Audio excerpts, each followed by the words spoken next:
a gabatar da wata yar wasa jarumar yar wasa Hausa wadda aka fi sani da Amal Umar a mai shekara 24 wadda take zaune a nan jihar Kano.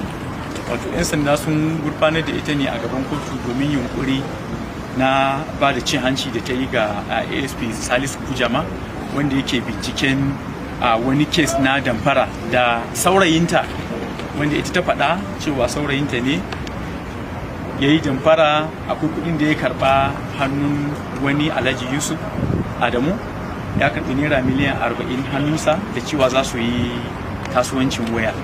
Daga nan sai ya gudu, ba a ƙara gani shi ba, ya gudu da kuɗi. To lokacin da shi mai girma mataimakin shugaban 'yan sanda na Najeriya, wato Iyaji Umar Sanda a Iyaji Zone 1 headquarters, ya samu petition daga HIDD Chambers wanda yake cewa sun rubuta wannan complaint ne domin a binciki a wancan mutumin wanda ya gudu da wancan kudin nasu, wato naira miliyan 40. Lokacin da 'yan sanda suka fara bincike sai suka ga cewa abu naira miliyan 13 da ya tura a account din wata wadda ake kira amal wadda bincikenmu ya nuna mana cewa 'yar wasan Hausa ce Kano.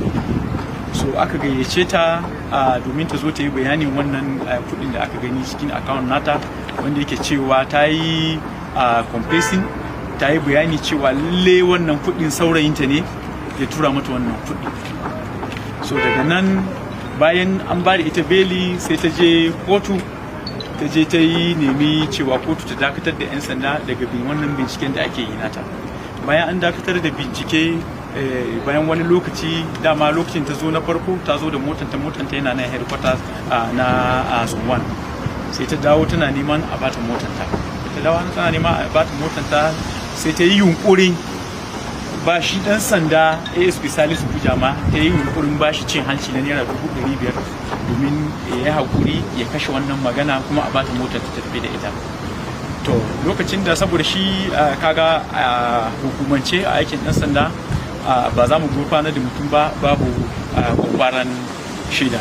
So based on wannan ne ya ce ta bada shi kuɗi, ta bada 250 a cewa za ta je ta dawo ta bada cikon balance na naira 250. Ya karɓi wannan kuɗin naira 250 kuma an gurfanar da ita a gaban kotu domin ta yi yunkurin ba 'yan sanda cin hanci.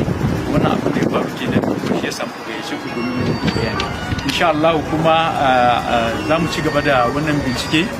Insha Allah kuma duk wani bayani wanda ya kamata a ce mu yi ma al'umma, kuma insha Allah daga baya za mu gaya muku, za ku zo za mu yi bayani.